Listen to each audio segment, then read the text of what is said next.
আসসালামু আলাইকুম ভিউয়ার্স, আবার আপনাদের সামনে চলে আসলাম বৃষ্টির নাম্বার গল্পের 24 নম্বর পার্ট নিয়ে। তো চলুন আর দেরি না করে শুরু করি। ভাইয়া, তুমি আমাকে ভালোবাসো একটু না, পাগলের মতো। আজকে আমি তোমার চোখে আমার জন্য অফুরন্ত ভালোবাসা দেখেছি, যা খুব গভীর। এই ভালোবাসার অন্ত নেই, কিন্তু তাহলে আমাকে বলছো না কেন? এইভাবে লুকিয়ে কেন রাখছো? কিছু তো কারণ আছে, আমাকে সেই কারণটা জানতে হবে। ইয়েস, যেভাবেই হোক জানতেই হবে। কি সেই কারণ যার জন্য তুমি তোমার সমস্ত অনুভূতি আড়াল করে রেখেছ? ও, গালে ব্যথা করছে। গরিলা একটা, এত শক্ত করে কেউ ধরে? গালে হাত বুলাতে বুলাতে নিচে নেমে এলাম। চোখ বন্ধ করে শুয়ে আছি, তখন আম্মু আমার পাশে এসে বসলো। আমি চোখ খুলে আবার বন্ধ করে ফেললাম। আমার মাথা আম্মুর কোলের উপর রাখলাম। আম্মু আমার মাথায় হাত বুলিয়ে দিচ্ছে আর বলছে, তুলা, আজকে তোর মামুনির বাসায় যেতে হবে। আমি মামুনির বাসায় যাওয়ার কথা শুনে চোখ খুলে ফেললাম। আম্মু বলল, আমাদের সবারও যেতে হবে, ডিনারের জন্য দাওয়াত আছে। আমি বললাম, আচ্ছা, আমি তাহলে রেডি হই। আম্মু আমার রেডি হওয়ার কথা শুনে বলল, কি আবার রেডি হবি? ওই একটু সাজবো। সাজার কি দরকার? এমন করছিস যেন আগে কখনো যাসনি। আম্মু, গেছি তখন তো এমনি, এখন আমার সাজতে ইচ্ছা করছিল, তাই। তারপর আবার ওই বাসায় যাব, এটা তো দাওয়াত, সেখানে সেজে গেলে সমস্যা কি আম্মু? আমি চোখ ছোটো ছোটো করে বললাম, বুঝি না বাবা, কি হয় তোর? আগে তো শত বলেও সাজগোজ করানো যেত না, আর এখন যখন তখন সাজতে ইচ্ছে হয়। তোমরা আমার সব কিছুতেই প্রশ্ন করো খালি। আচ্ছা, তোর যা ইচ্ছে করে কর, বলে আম্মু চলে গেল। আমি উঠে সাজতে বসলাম। আমার সাজ হচ্ছে অন্যরকম। আজ আমি গালে লাল ফ্রেশ পাউডার দিলাম, তারপর কাজল দিয়ে নিচে নেমে এলাম। আম্মু আমার দিকে তাকিয়ে বলল, কিরে, এটা কি হয়েছে? গালে তো লাল কেন? ব্যথা পেয়েছিস নাকি? তখন তো দেখলাম না। ওইটা কিছু না, চলো। আব্বু বলল, সত্যি ব্যথা পাওনি তো? নো আম্মু, I am fine. Okay okay dear, চলো। এখানে এসে আম্মু মামুনির কাছে রান্নাঘরে চলে গেল। আব্বু তার প্রাণপ্রিয় বন্ধুর কাছে বসে পড়ল সোফায়। শুরু হলো তাদের গল্প। আমি আব্বুর পাশে এতিমের মতো বসে আছি আর সুযোগ খুঁজছি এখান থেকে কেটে পড়ার জন্য। পেয়েও গেলাম। উঠে সোজা আদনান ভাইয়ের রুমে চলে এলাম। ভাইয়া রুমে নেই। ওয়াশরুম থেকে শব্দ আসছে। আমি দরজার ভেতর থেকে বন্ধ করে দিলাম। তারপর বিছানার উপর বসলাম। ভাইয়া 5 মিনিটে আসলো আর আমাকে দেখে ভ্রু কুঁচকাল। তুই এখানে কি করছিস? বসে আছিস, দেখতে পাচ্ছ না? বসে কেন আছিস সেটাই তো জিজ্ঞেস করছি। আমি কিছু না বলে উঠে দাঁড়ালাম আর ভাইয়ার গলা জড়িয়ে ধরলাম। ভাইয়া হকচকে গেল আমার কাণ্ডে, সাথে হতভম্ব হয়ে গেল। কি করছিস? আমি গাল ফুলে অভিমানী গলায় বললাম, কি করছো দেখো, বলে গাল দেখালাম। ভাইয়া আমার গালের দিকে তাকিয়ে ভ্রু কুঁচকে এক হাত উঁচু করে ভাইয়া আমার গাল স্পর্শ করল।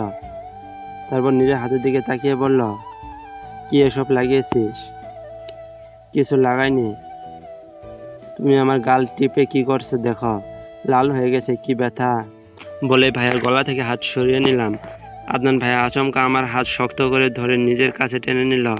এক হাত দিয়ে আমার কোমর ধরলো শক্ত করে। আদনান ভাইয়ের ঠান্ডা হাতের স্পর্শ নিজের কোমরে পেয়ে আমি জমে গেলাম। সারা শরীর থরথর করে কাঁপছে, দম বন্ধ হয়ে আসছে। বিস্মিত হয়ে ভাইয়ের দিকে তাকালাম। আমার হার্টবিট দ্রুত গতিতে লাফাচ্ছে। কিরে, এমন কাঁপছিস কেন?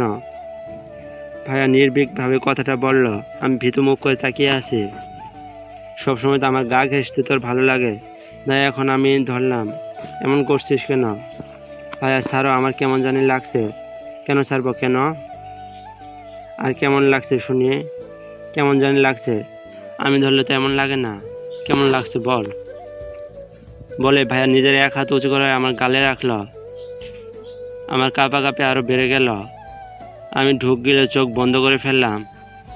ভাই আমার গাল মুছে দিচ্ছে, অনুভব করছি। টাকা আমার দিকে। আমি চোখ খিচে বন্ধ করে আছি। বন্ধ অবস্থায় বললাম, ছাড়ো প্লিজ আমাকে ভাইয়া। ভাইয়া আবার বলল, কি হলো, চোখ খুল। আর ছাড়বো কেন, এখন থেকে বেশি করে ধরবো। তুই তো এটাই চেয়েছিলি। তাহলে এখন এমন আনইজি ফিল করছিস কেন? ভাইয়ার গরম নিঃশ্বাস আমার চোখে মুখে আছড়ে পড়ছে। আমি থরথর করে কাঁপছি। ভাইয়ার নরম কণ্ঠ শুনে আমি স্তব্ধিত হয়ে তাকালাম। ভাইয়া নেশাতুর দৃষ্টিতে তাকিয়ে আছে আমার দিকে। আমি এমন ভয়ঙ্কর চাহনি দেখে ভয়ে ঘামতে লাগলাম। আমি তুতলাতে বললাম, আমি এসব কখন চাইলাম? চোখ ছোট করে ভীতু মুখ করে তাকিয়ে বললাম। ভাই আমাকে আরো শক্ত করে চেপে ধরল কোমরে। আমি ছটফট করছি ছুটার জন্য, কিন্তু ভাইয়ার সাথে পারলাম না তো। ভাই আমার মুখের কাছে চলে এলো একদম। আমি ভয়ে ঘাড় পিছিয়ে নিলাম। ভাইয়া আমার ঘাড় ধরে নিল শক্ত করে, তারপর বলল, কেন প্রেম করবি না? ভাইয়ার কথা শুনে আমি চাইলাম, স্তম্ভিত হয়ে তাকিয়ে আছি। কি হলো, প্রেম করবি না আমার সাথে? আমি বললাম কিন্তু তার সাথে এসবের কি মানে? প্রেম করলে তো এসব করবই, আরো কত কিছু। কেন তুই জানিস না? আচ্ছা প্রেম মানে কি বুঝিস? আমি ভীতু মুখ করে বললাম, কি আবার তোমার সাথে ফোনে কথা বলবো, তারপর তুমি আমাকে গোলাপ দিবে, ঘুরতে নিয়ে যাবে, এসব শুধু এগুলো, আর কিছু না? না তো। কে বলছে এসব তোকে? প্রেম করলে আরো অনেক কিছু হয়, যেমন বলে ভাইয়া আমার দিকে এগিয়ে আনতে লাগলো নিজের মুখ, তারপর ফট করে আমার গালে চুমু খেলো। আমি চমকে উঠলাম, বড় বড় চোখ করে ভাইয়ার দিকে তাকালাম। ভাইয়া কেমন করে জানি তাকিয়ে আছে। ভাইয়ার এমন দৃষ্টিতে আমার বুকটা ধক করে উঠল। আমার কান গরম হয়ে গেছে মনে হচ্ছে, গরম হাওয়া বের হচ্ছে। আমি জোরে একটা ঝামটা মেরে ভাইয়ার থেকে নিজেকে ছাড়িয়ে নিলাম। বুকে হাত দিয়ে হাঁপাচ্ছে, ঝড়ের গতিতে লাফাচ্ছে আমার হার্টবিট। কি ডেঞ্জারাস অনুভূতি হচ্ছে। আচ্ছা তুই কি প্রেম করবি না ভাবছিস? ভাইয়ার কথা শুনে আমি আস্তে আস্তে চোখ খুললাম।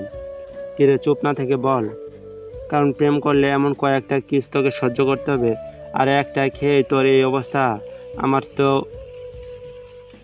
আমি ভাইয়ার দিকে তাকিয়ে দৌড়ে রুম থেকে বেরিয়ে এলাম। ভাইয়াকে চিনতে পারছি না, কেমন করছে। আর প্রেম করলে চুমু খেতে হয়, জানতাম না তো। বুকটা এখন তো ধুক ধুক শব্দ করছে। নিচে এসে মাথা নিচু করে দাঁড়িয়ে রইলাম। আমি আসার কিছুক্ষণ পর আদনান ভাইয়া নেমে এলো। আমি একবার তাকিয়ে চোখ সরিয়ে নিলাম। ভাইয়া আমার দিকে তাকিয়ে আছে। আমার শরীর কাঁপছে। ভাইয়ার সামনে থাকতে পারছি না, এত লজ্জা লাগছে। আবার ভাইয়ার দিকে আর চোখ করে তাকালাম। ভাইয়া এখন আমার দিকে তাকিয়ে আছে। আমি সোজা পেছনে ঘুরে রান্নাঘরে চলে গেলাম। চলবে।